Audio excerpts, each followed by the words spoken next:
গল্পতরু চ্যানেলে আপনাদের সাথে আছি আমি রাজ। পড়ছিলাম মীর মোশাররফ হোসেনের বিষাদ সিন্ধু এজিদ বধ পর্ব। পড়ছি এর দ্বাদশ ও শেষ পর্ব। পুনরায় জয় জয়কার ক্রমেই যেন নিকটবর্তী। কান পাতিয়া শুনিলেন জনকোলাহল ক্রমে বৃদ্ধি। মুখে বলিলেন, আজি এত গোল কিসের? কি হইল? কি ঘটিল?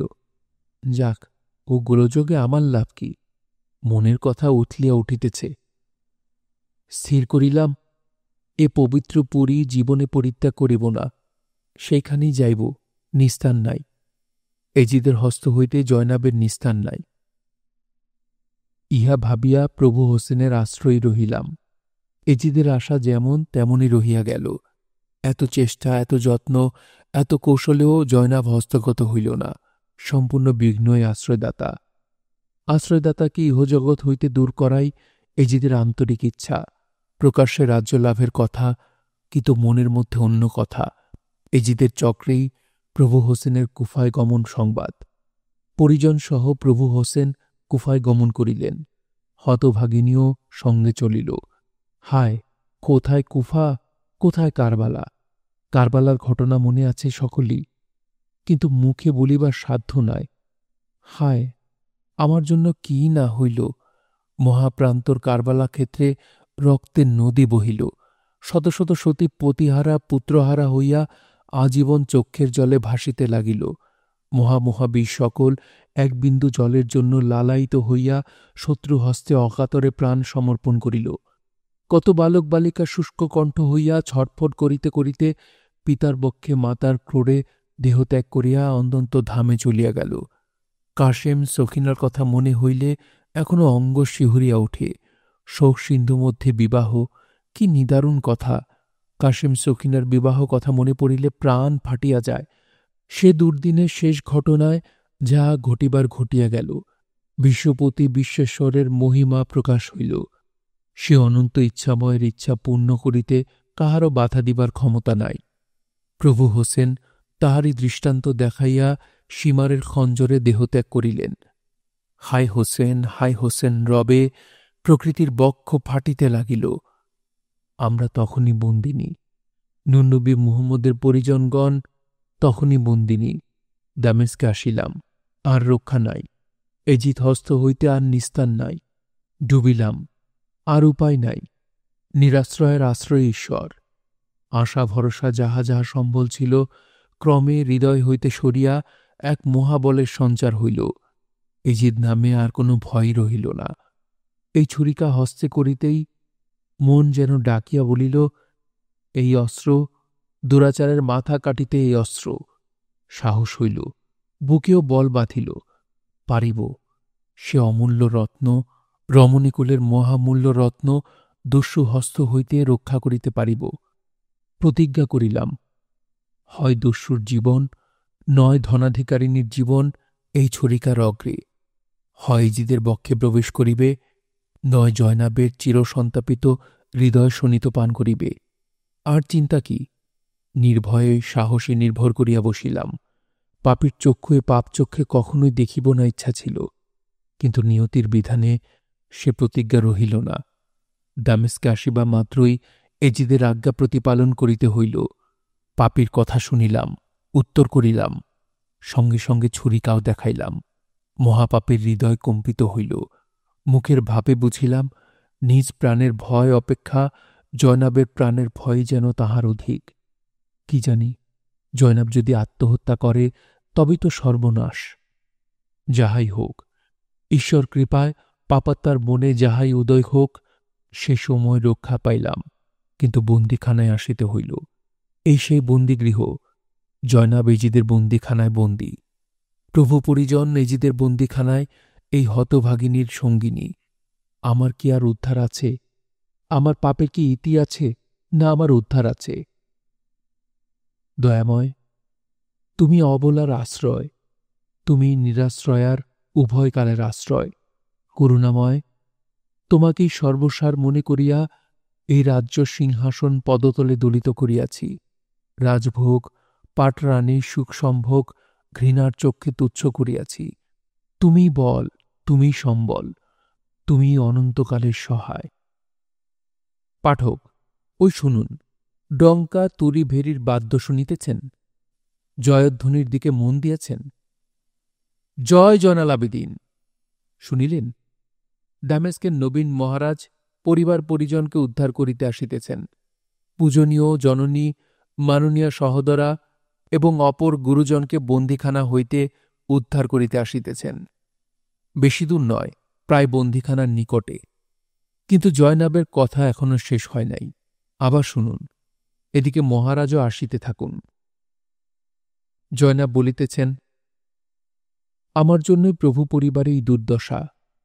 এজিদের প্রস্তাবে সম্মত হইলে মদিনার সিংহাসন কখনোই শূন্য হইত না, জায়দার হস্তে মহাবিষ উঠিত না, সখিনাও সদ্য বৈধব্য যন্ত্রণা ভোগ করিত না, পবিত্র মস্তকও বর্ষাগ্রে বিদ্ধ হইয়া সীমার হস্তে দামেস্কে আসিত না, মহাভক্ত আজরও স্বহস্তে ৩ পুত্রের বধ সাধন করিতেন না।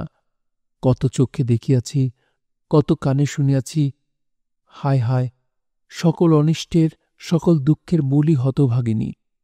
শুনিয়াছি সীমারের প্রাণ মদিনা প্রান্তে সপ্তবীরের তীরের অগ্রভাগে গিয়াছে।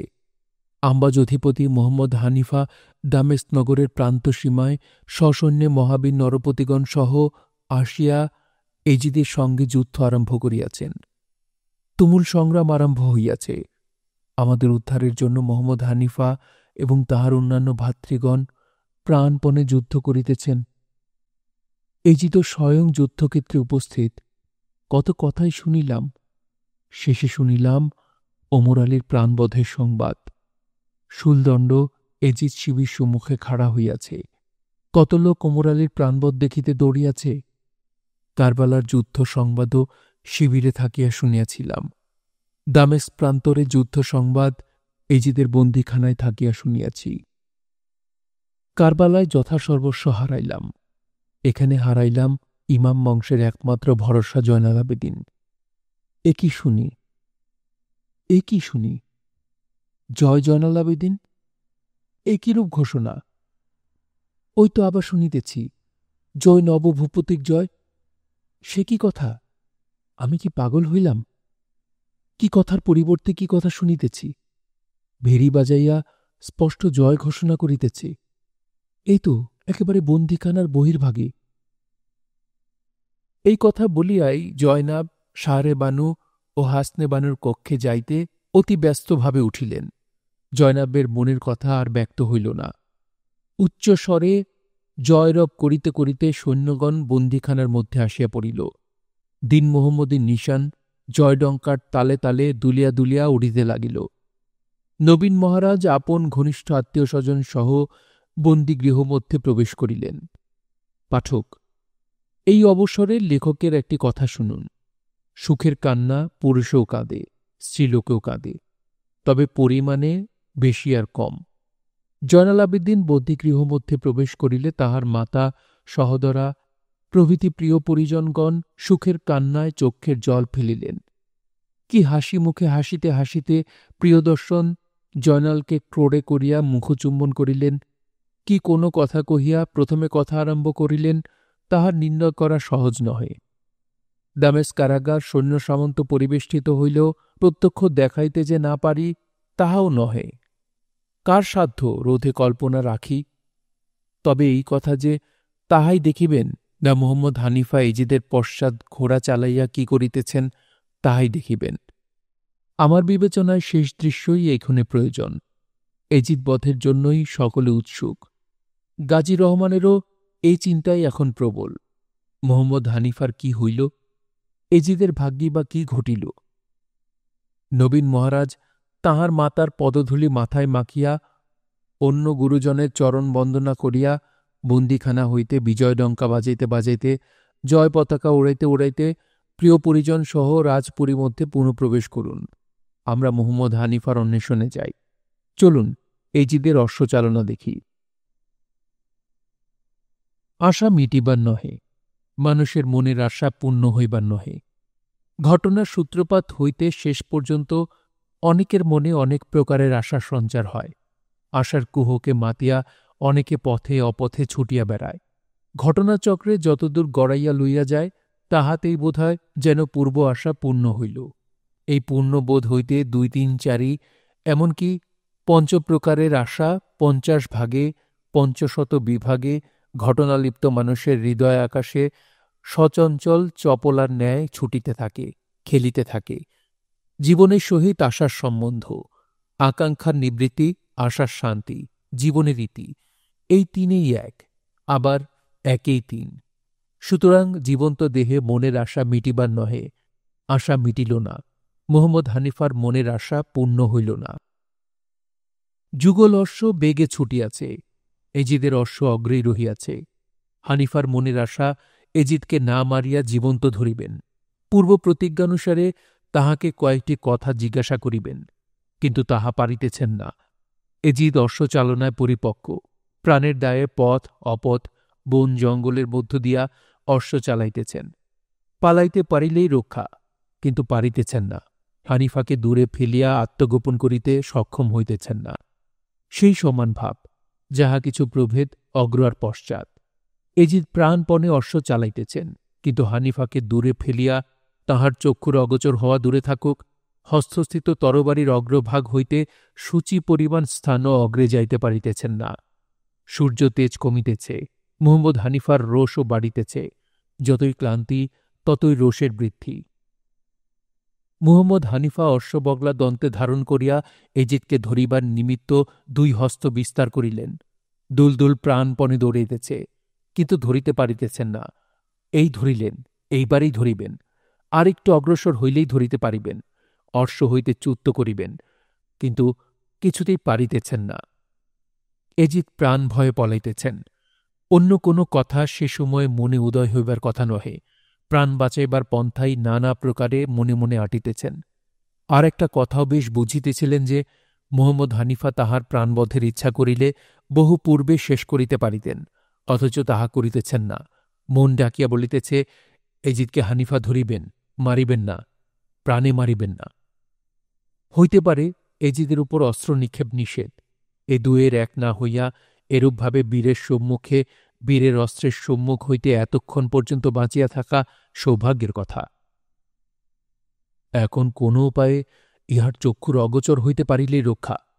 হানিফা চিরদিন দামেস্কে বাস করিবেন না। এই সন্ধ্যা পর্যন্ত যমের হস্ত হইতে বাঁচিতে পারিলেই প্রাণ বাঁচে।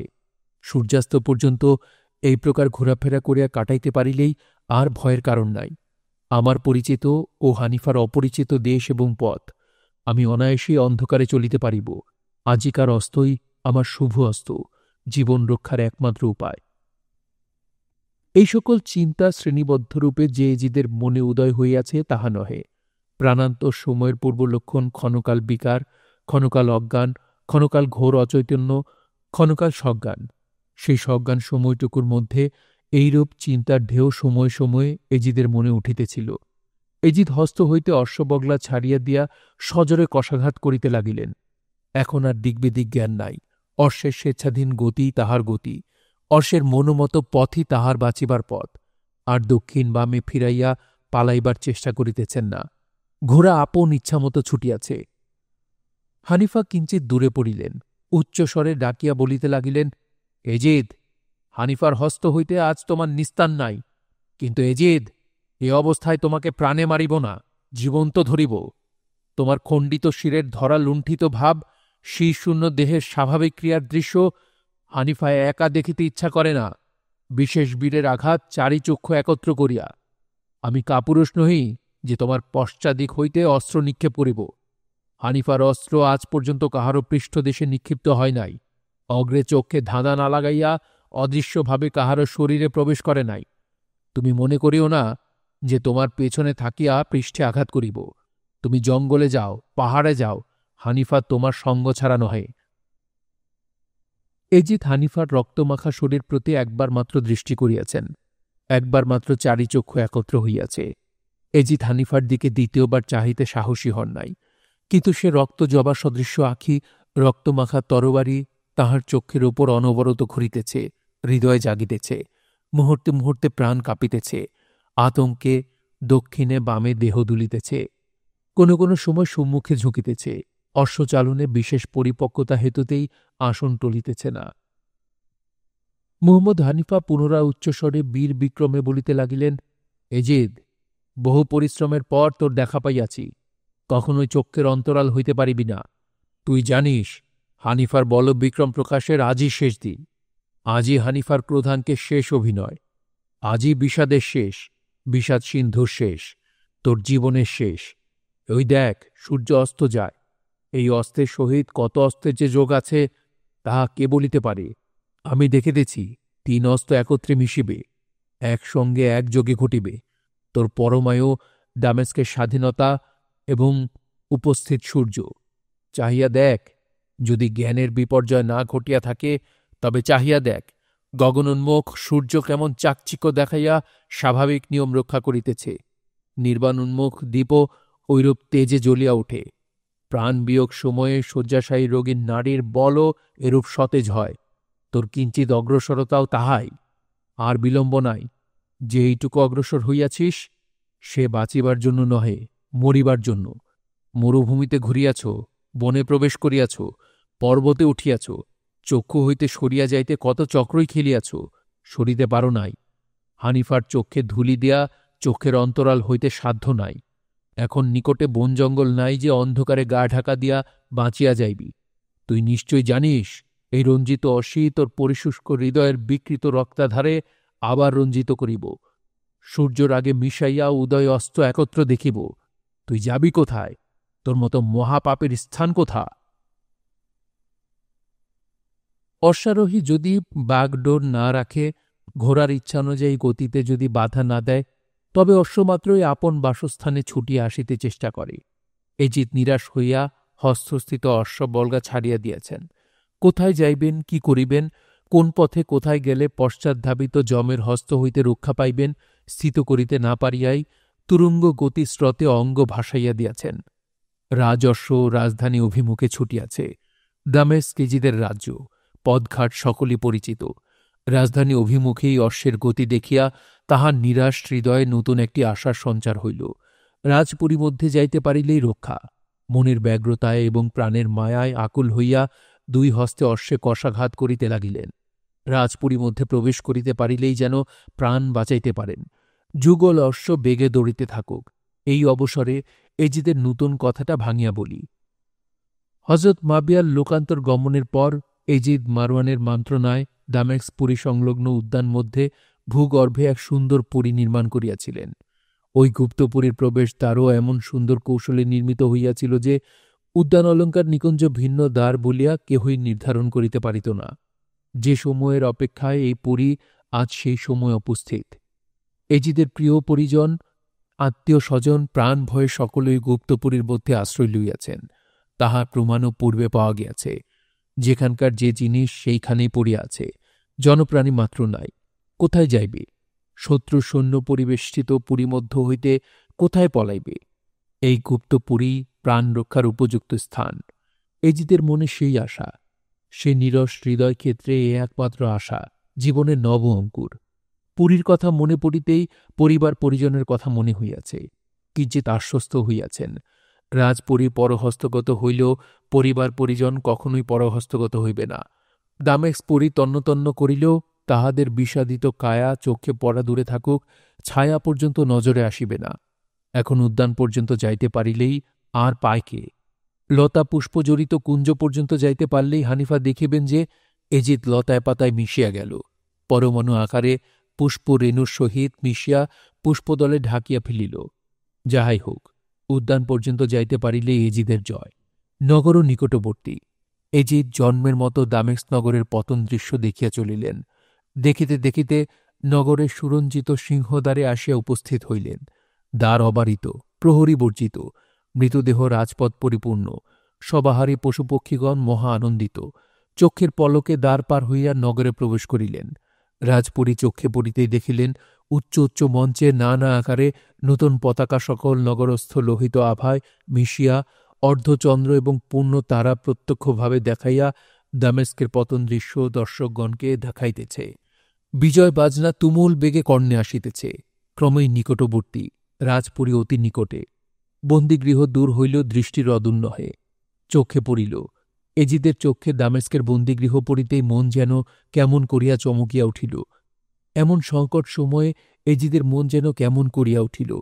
যে রূপ হৃদয়ের নিভৃত স্থানে লুকাইয়াছিল সরিয়া আসিল, কিন্তু বেশিক্ষণ রহিল না। চিত্তক্ষেত্র হইতে সে রূপরাশি একেবারে সরিয়া গেল। নামটি মনে উঠিল, মুখে ফুটিল না, দীর্ঘশ্বাসও বহিল না। প্রমাণ হইল প্রমোদ অপেক্ষা প্রাণের দায়ী সমাধিক প্রবল। এই সামান্য অন্যমনস্কতায় অশ্বগতি কিঞ্চিৎ শিথিল হইল। মোহাম্মদ হানিফা এই অবসরে ওই পরিমাণ অগ্রসর হইয়া গভীর গর্জনে বলিতে লাগিলেন, এজিদ, মনে করিয়াছ যে পরিমধ্যে প্রবেশ করিলেই আজিকার মতো বাঁচিয়া যাইবে? তাহা কখনোই মনে করিও না। এই সন্ধ্যা প্রদীপ জ্বলিতে জ্বলিতে তোমার জীবন প্রদীপ নির্বাণ হইবে। তোমার পক্ষে দামেস্ক রাজপুরী এইক্ষণ সাক্ষাৎ জমপুরী।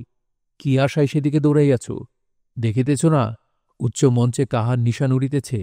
দেখিতেছ না? রে নরাধম, তুই সেই এজিদ যে আরবের সর্বপ্রধান বীর হাসানকে কৌশল করিয়া মারিয়াছিস। ওরে, তুই কি সেই পামর যে সীমার দ্বারা হোসেনের মস্তক কাটাইয়া £1,00,000 পুরস্কার দিয়াছিস?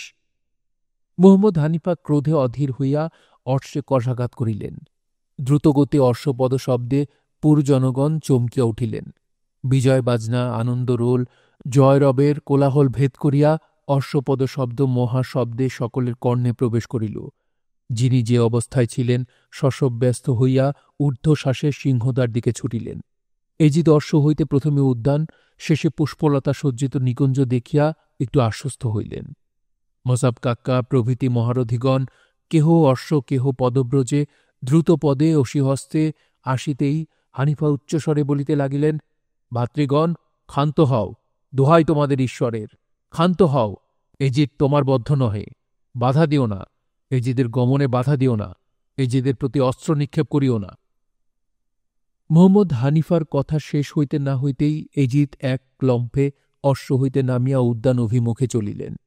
হানিফা ত্রস্তভাবে দুলদুলের পৃষ্ঠ হইতে অবতরণ করিয়া অসিহস্তে এজিদের পশ্চাৎ পশ্চাৎ দৌড়িলেন। এজিদ যথাসাধ্য দৌড়িয়া উদ্যানস্থ নির্দিষ্ট নিকুঞ্জ মধ্যে যাইয়া ফিরিয়া তাকাইতেই দেখিলেন মোহাম্মদ হানিফাও অতি নিকটে। বিকৃত এবং ভগ্নস্বরে বলিলেন, হানিফা, ক্ষান্ত হও। আর কেন? তোমার আশা, তোমার প্রতিজ্ঞা তোমার মুখেই রহিল। এজিদ চলিল। এ কথা বলিয়াই এজিদ গুপ্তপুরী প্রবেশদ্বার কূপ মধ্যে প্রবেশ করিলেন। মোহাম্মদ হানিফার রোষে অধীর হইয়া, যাবি কোথা নরাধম? এই বলিয়া বীর বিক্রমে হুঙ্কার ছাড়িয়া অসিহস্তে কূপ মধ্যে লম্ফ দিবার উপক্রমেই বজ্রনাদে শব্দ হইল, হানিফা, এজিদ তোমার বদ্ধ নহে। মোহাম্মদ হানিফা থতমত খাইয়া ঊর্ধ্বদিকে চাহিতেই প্রভু হোসেনের তেজময় ছায়া দেখিয়া চমকিয়া পিছে হটিলেন এবং ভয়ে চক্ষু বন্ধ করিলেন। পুনরায় গভীর নিনাদ শব্দ হইল, হানিফা, ক্ষান্ত হও, এজিদ তোমার বদ্ধ নহে। মোহাম্মদ হানিফা পুনরায় চক্ষু মিলিয়া তাকাইতেই দেখিলেন মহা অগ্নিময়, মহাতেজ, অসংখ্য শিখা বিস্তারে সহস্র অশনিপাত সদৃশ্য বিকট শব্দ করিয়া নিকুঞ্জ মধ্যস্থ কূপ মধ্যে মহাবেগে প্রবেশ করিল। এজিদের আর্তনাদে উদ্যানস্থ পক্ষীকুল বিকট কণ্ঠে ভয়ে ডাকিয়া উঠিল। বাসা ছাড়িয়া, শাখা ছাড়িয়া দিকবিদিকে উড়িয়া বেড়াইতে আরম্ভ করিল। ভূকম্পনে তরুলতা সকল ভয়ে কাঁপিতে লাগিল। গাজী রহমান, মসহাব কাক্কা, ওমর আলী, আক্কেল আলী প্রভৃতি উপস্থিত ঘটনা দেখিয়া নির্বাকে হানিফার পশ্চাতে দণ্ডায়মান রহিলেন। মুহাম্মদ হানিফার ভাব ভিন্ন, মুখাকৃতি বিকৃত, অথচ হিংসায় পরিপূর্ণ, হৃদয় হিংসানলে দগ্ধীভূত। স্থির নেত্রে ঊর্ধ্বমুখ হইয়া দণ্ডায়মান, তরবারি মুষ্টি দক্ষিণ হস্তে, অগ্রভাগ বাম স্কন্ধে স্থাপিত। আবার দৈববাণী, হানিফা, দুঃখ করিও না, এজিদ কাহারও বদ্ধ নহে। রোজ কেয়ামত পর্যন্ত এজিদ এই কূপে, এই জ্বলন্ত হুতাসনে জ্বলিতে থাকিবে, পড়িতে থাকিবে, অথচ প্রাণ বিয়োগ হইবে না। মুহাম্মদ হানিফা চমকিয়া উঠিলেন। তরবারির অগ্রভাগ স্কন্ধ হইতে মৃত্তিকায় স্পর্শ করিল। অশ্ববগলা বাম হস্তে ধরিয়া বলিতে লাগিলেন, এজিদ আমার বদ্ধ নহে, আর কি করিব? ইচ্ছা করিলে এক তীব্র তীরে নরাধমের কলিজা পার করিতে পারিতাম। হৃদয়ের রক্তধারে তরবারির দ্বারাই নারকীয় দেহ 2 খণ্ডে বিভক্ত হইত। তাহা করি নাই। চক্ষে চক্ষে সম্মুখে সম্মুখে না ঝুঁজিয়া, অস্ত্রের চাকচিক্য না দেখাইয়া কাহারও প্রাণ সংহার করি নাই। ইহ জীবনে কাহারও পৃষ্ঠে আঘাত করি নাই। এজিদ পৃষ্ঠ দেখাইল, আর অস্ত্রের আঘাত কি? জীবন্ত ধরিব, সকলের সম্মুখে ধরিয়া আনিব, একত্র একসঙ্গে মনের আগুন নির্বাণ করিব। তাহা হইল না, মনের আশা মিটিল না। এত পরিশ্রম করিয়াও কৃতকার্য হইতে পারিলাম না। এখন কি করিব? প্রিয় গাজী রহমান, ভাই মাসহাব, হানিফার মনের আগুন নিভিল না, আশা পূর্ণ হইল না। কি করি? এই বলিয়া মোহাম্মদ হানিফা পুনরায় অশ্বে আরোহণ করিলেন। চক্ষের পলকে উদ্যান হইতে বাহির হইলেন।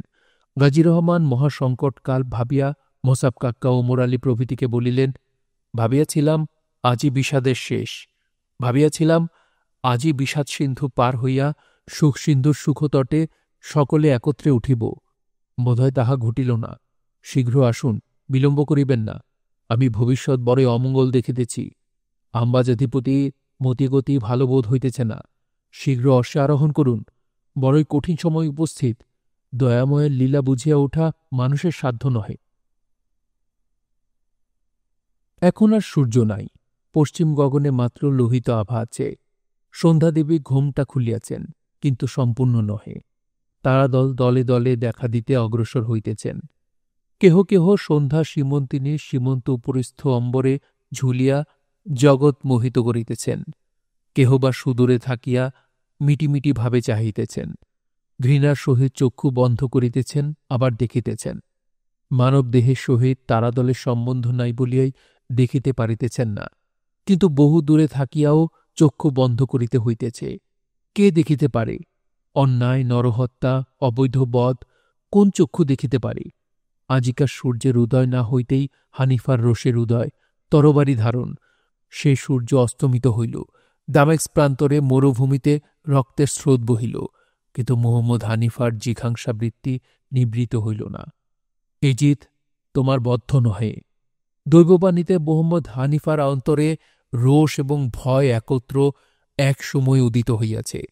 উদ্যান মধ্যে ঊর্ধ্বমুখ হইয়া স্থির নেত্রে ক্ষণকাল চিন্তার কারণও তাহাই। এক সময় দুই ভাব, পরস্পর বিপরীত ভাব, নিতান্তই অসম্ভব, কিন্তু হইয়াছে তাহাই, ভয় এবং রোষ। বীর হৃদয় ভয়ে ভীত হইবার নহে, তবে যে কিঞ্চিৎ কাঁপিতেছিল তাহা দৈববাণী বলিয়া, প্রভু হোসেনের জ্যোতির্ময় পবিত্র ছায়া দেখিয়া। কিন্তু পরিশেষে নির্ভর হৃদয়ে ভয়ের স্থান হইল না। সুতরাং রশিরই জয়। প্রমাণ অশ্বে আরোহণ, সজোরে কষাঘাত। কানন্দার পার হইয়া এজিদের গুপ্তপুরী প্রবেশদ্বার আবরণকারী লতাপাতা বেষ্টিত নিকুঞ্জ প্রতি একবার চক্ষু ফিরাইয়া দেখিলেন। দুর্গন্ধময় ধূমরাশি হু হু করিয়া আকাশে উঠিতেছে, বাতাসে মিশিতেছে। রাজপুরী পশ্চাতে রাখিয়া দামেস্ক নগরের পথে চলিলেন। যে তাহার সম্মুখে পড়িতে লাগিল, তাহারই জীবন শেষ হইল।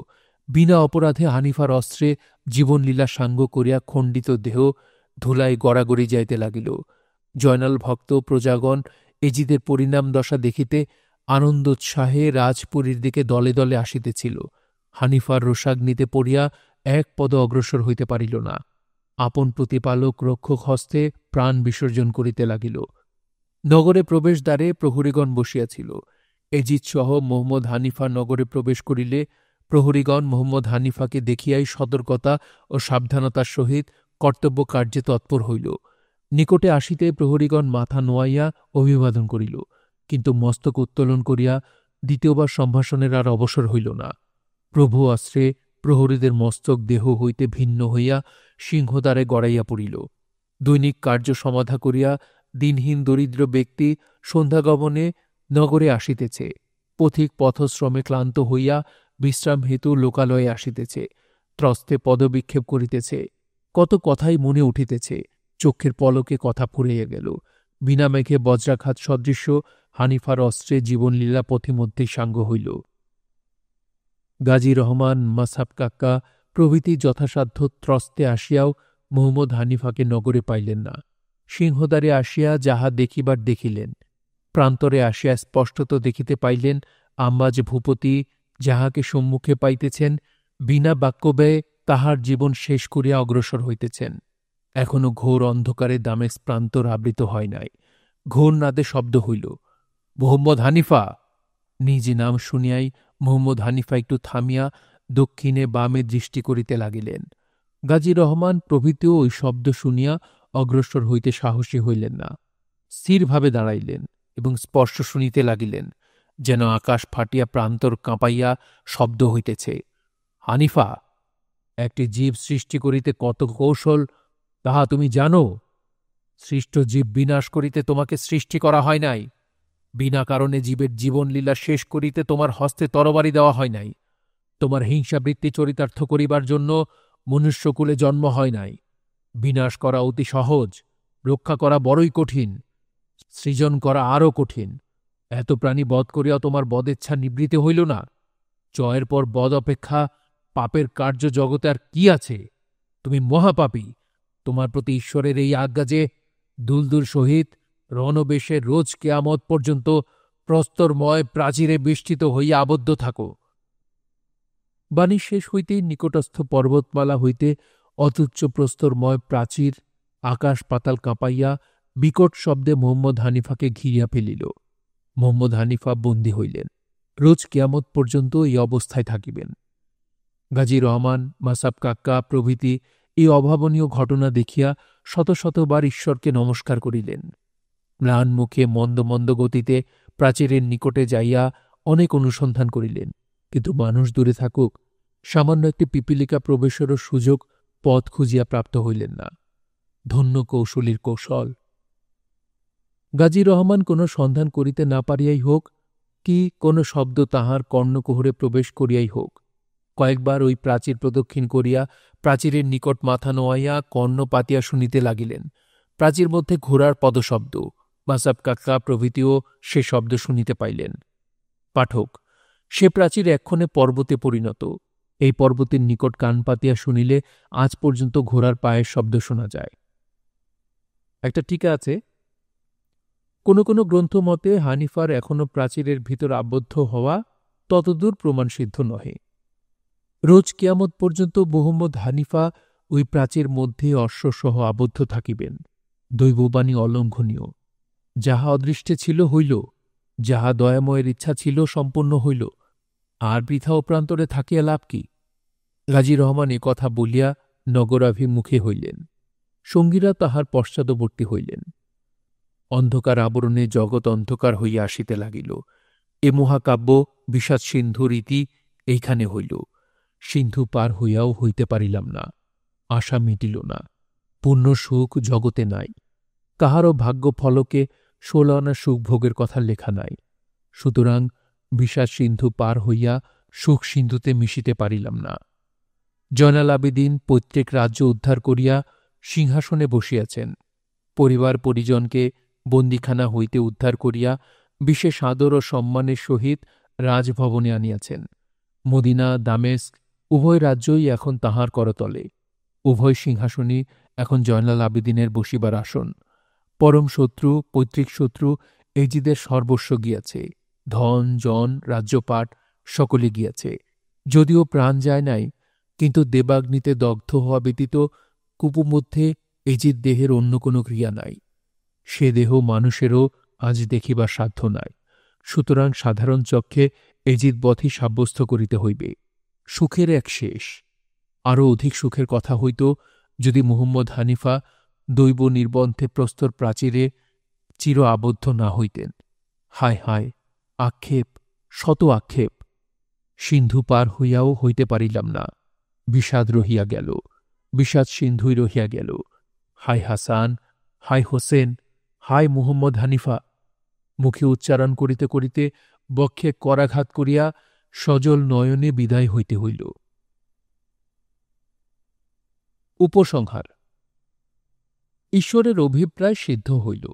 নিয়তির বিধান ফল, পাপের প্রায়শ্চিত্ত, ইহজগতে মানবচক্ষে যাহা দেখিবার সাধ্যাত্ম তাহা সকলেই দেখিল, যাহা বুঝিবার তাহা বুঝিল। নানা চিন্তায় এজিদের পরিণাম, মুহাম্মদ হানিফার জীবনের শেষ ফল ভাবিতে ভাবিতে দামেস্ক রাজপ্রাসাদে নবভূপতি ও মন্ত্রীদলের নিশাবসান হইল। সম্পূর্ণ সুখভোগে মনের আনন্দে অনেকের চক্ষে নিদ্রা আসিল না। ওমর আলী ও গাজী রহমানের চক্ষু অশ্রুসহ অতি ক্লান্ত, অতি বিশ্রান্ত হইয়াও অনিদ্রায় উষার সহিত সম্মিলিত হইল। প্রভাতী উপাসনার আহ্বানধ্বনি, আজান, রাজপ্রাসাদ জাগাইয়া তুলিল। উপাসনার পর সকলেই দরবার গৃহে উপবেশন করিলেন। উপস্থিত কার্যাদির বন্দোবস্ত করাই গাজী রহমানের ইচ্ছা। সময় নবীন মহারাজ রাজবেশে রাজসিংহাসনে উপবেশন করিলেন। গাজী রহমানের আদেশে মহাপ্রাজ্ঞ বৃদ্ধ মন্ত্রী হামানকে আহ্বান করিয়া প্রধানমন্ত্রী পদে বরণ করা হইল। মন্ত্রীপ্রবর হামান রাজসিংহাসন চুম্বন করিয়া বলিলেন, ইহাতে নূতনত্ব কিছুই নাই। যাহাদের সিংহাসন তাহারাই অধিকার করিলেন। মহারাজ ইজিদের কর্মফল ও পিতৃ অভিসম্পাতে অধপতন।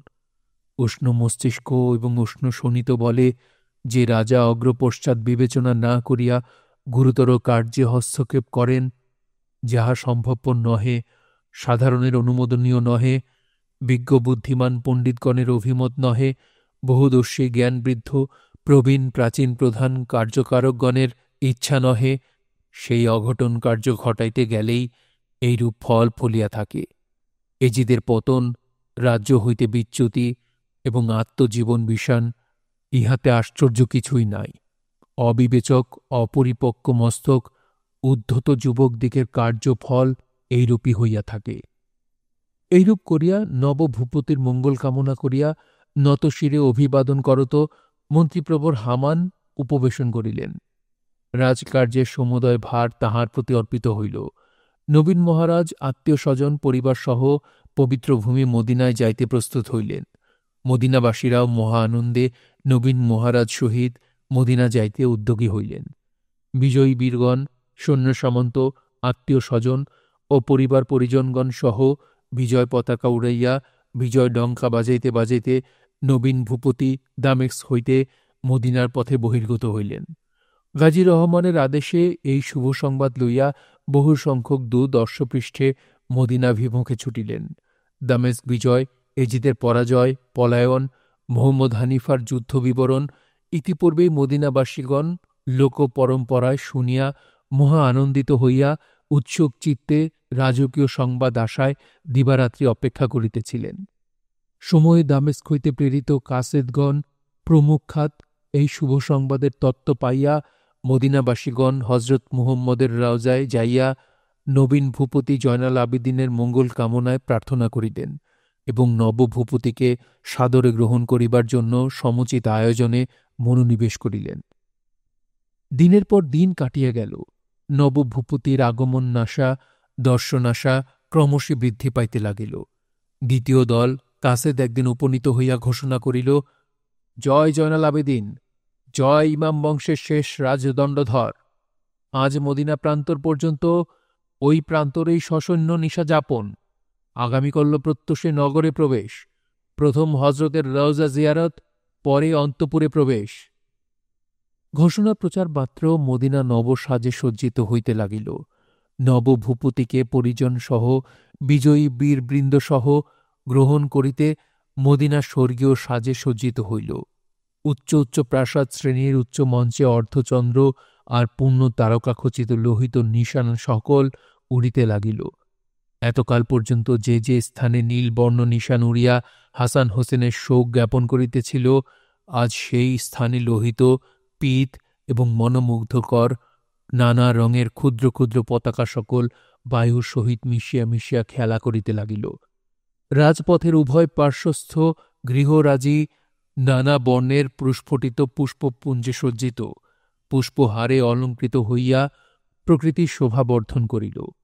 গৃহ সকলের প্রতি গবাক্ষ সুরঞ্জিত আবরণ বস্ত্রে আবৃত, পুষ্পহারে সজ্জিত হইয়া অমরপুরী সদৃশ্য পরিশোভিত হইতে লাগিল।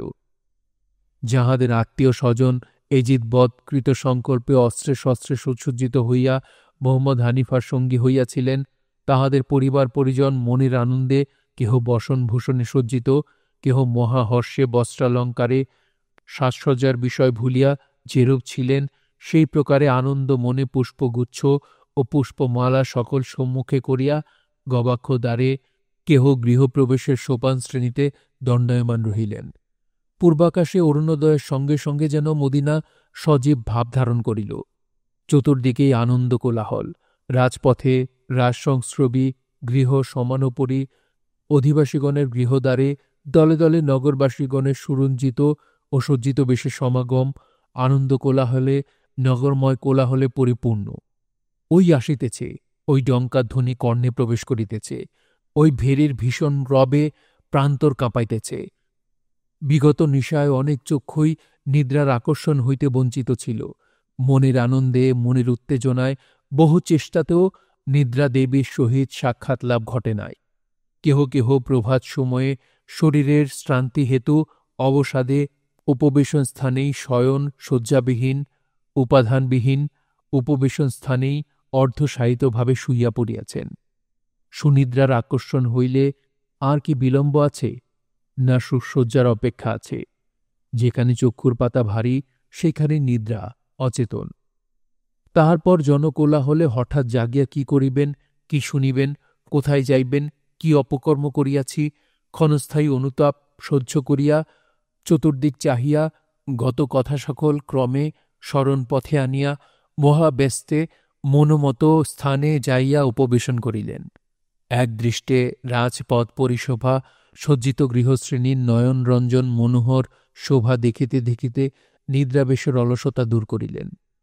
নগরবাসীগণ নব নব সাজে সজ্জিত হইয়া দলে দলে নগরের প্রান্তসীমা সিংহদ্বার পর্যন্ত যাইয়া বিজয়ী আত্মীয় স্বজনকে আগু বাড়াইয়া আনিতে উৎসুক নয়নে দণ্ডায়মান রহিয়াছেন।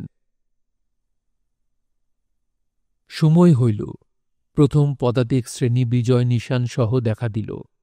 তৎপশ্চাৎ শস্ত্রধারী যোধ সকল শ্রেণীবদ্ধরূপে আসিয়া সিংহদ্বার পার হইল।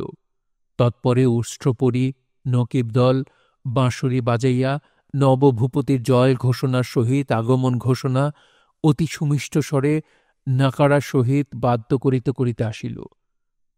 তৎপরে নানারূপ বস্ত্রাভরণে সজ্জিত বীর কেশরীগণ অলঙ্কৃত অশ্বপরি আরোহণ করিয়া হাসি হাসি মুখে নগরে প্রবেশ করিলেন। তৎপরে রাজ আত্মীয় মহা বীরবৃন্দ রত্নখচিত জড়িত সাজে সজ্জিত হইয়া বৃহদাকার সজ্জিত অশ্বে আরোহণ ও ভীমকায় রক্ষী দলে পরিবেষ্টিত হইয়া প্রবেশ করিলেন।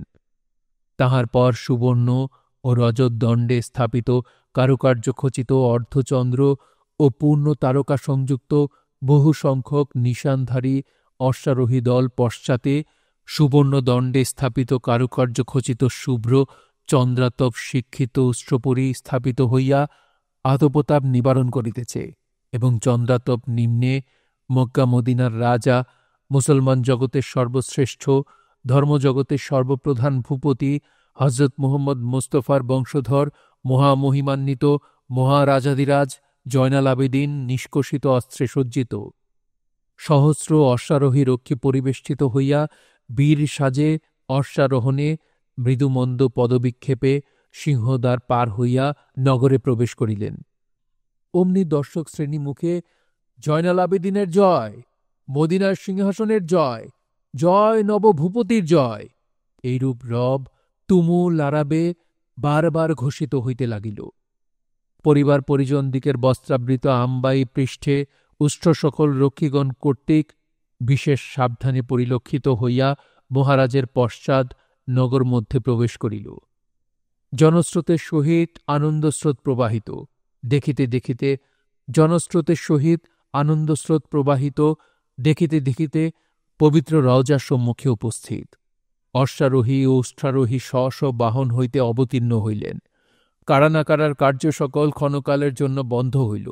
পতাকা সকল অবনতমুখী হইয়া পবিত্র রওজার মর্যাদা রক্ষা করিল।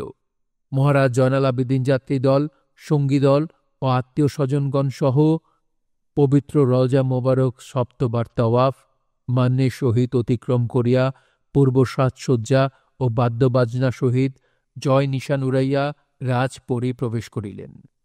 পরিবার পরিজনেরা বহু দিনের পর, বহু যন্ত্রণা উপভোগের পর ঈশ্বরের নাম করিয়া অন্তঃপুর মধ্যে প্রবেশ করিলেন। গাজী রহমান ও উমর আলী প্রভৃতি কিছুদিন নবীন মহারাজের পরিষেবা করিয়া হরিষে বিষাদে মিশ্রিত মনোভাবে স্ব রাজ্যে গমন করিলেন। হরিষের বিষয় জয়নাল আবেদীনের সপরিবার বন্দীখানা হইতে উদ্ধার, রাজ্যলাভ। বিষাদের কারণ আর কি বলিব, মোহাম্মদ হানিফা চিরবন্দী। বিষাদ সিন্ধু মহরম পর্ব আমি এর আগে পড়েছিলাম। এবারে পড়লাম উদ্ধার পর্ব এবং এজিদ বধ পর্ব। সো এইবারে এটি পড়া হলো, পুরো উপন্যাসটি শেষ হয়েছে। আমি আপনাদেরকে একটা বিষয় ক্লিয়ার করতে চাই। আপনাদের অনেকের ইচ্ছা ছিল যে উপন্যাসটি শোনার। এজন্য আমি আসলে মুহররম পর্বের পরে উদ্ধার পর্ব এবং ইজিদ বধ পর্বটি পড়লাম। আমি এটিকে জাস্ট একটি উপন্যাস হিসেবে দেখি। আমার কাছে মনে হয় এখানে ইতিহাস যেটা আছে সেটা ঘটনা সত্যি, বাট এখানে আমার মনে হয়েছে এটা ব্যক্তিগত অভিমত যে অতিরঞ্জিত করা হয়েছে। অনেক সময় মনে হয়েছে যে আমাদের ইসলামের সাথে আসলে এটা কন্ট্রাডিক্ট করছে, ইসলামের সাথে যাচ্ছে না। যাই হোক, বিষয়টা আসলে যিনি লিখেছেন তিনি ভালো বুঝতে পারবেন। বাট আমি আসলে এটা উপন্যাস হিসেবেই পড়েছি। আপনারা আপনাদের মতো করে নিতে পারেন, এটা ইতিহাস হিসেবে নিতে পারেন, উপন্যাস হিসেবে নিতে পারেন। তবে আমি এটিকে জাস্ট একটি উপন্যাস হিসেবে পড়েছি। ইতিহাসের একটি বিষয়ের উপর রচিত একটি উপন্যাস, আর কিছু না। That's it. সো আমার পয়েন্ট অফ ভিউ থেকে আমি আমার মতামত ক্লিয়ার করলাম। আপনাদের কাছে কেমন লাগলো এই উপন্যাসটি? আপনারা আসলে উপন্যাসটি শুনে কি ভাবছেন? কমেন্টের মাধ্যমে জানাবেন। আপনাদের কমেন্টগুলো আমি দেখতে চাই, পড়তে চাই, এবং আমি আশা করছি আপনারা কমেন্ট করবেন। আপনাদের ভালো লাগা মন্দ লাগা বলবেন, এবং আপনাদের কাছে পড়াটি কেমন লেগেছে, আমাদের অন্যান্য পড়াগুলি কেমন লাগে। আমি চাই যে আপনারা আমাদের সাথে আরও বেশি কানেক্টেড হবেন কমেন্টের মাধ্যমে, শেয়ারের মাধ্যমে। বেশি বেশি শেয়ার করবেন, আরও মানুষের কাছে পৌঁছে দিবেন। আমরা চাই গল্প উপন্যাস আরও মানুষ শুনতে থাকুক, আরও বেশি মানুষ অডিও বুক শুনুক, আরও বেশি মানুষ আসলে বই পড়ুক। সবাই অডিও বুক শুনবেন, বই কিনবেন, বই পড়বেন, বই শুনবেন। সবাই ভালো থাকবেন, সুস্থ থাকবেন এবং গল্পতরুর সঙ্গী থাকবেন। ধন্যবাদ।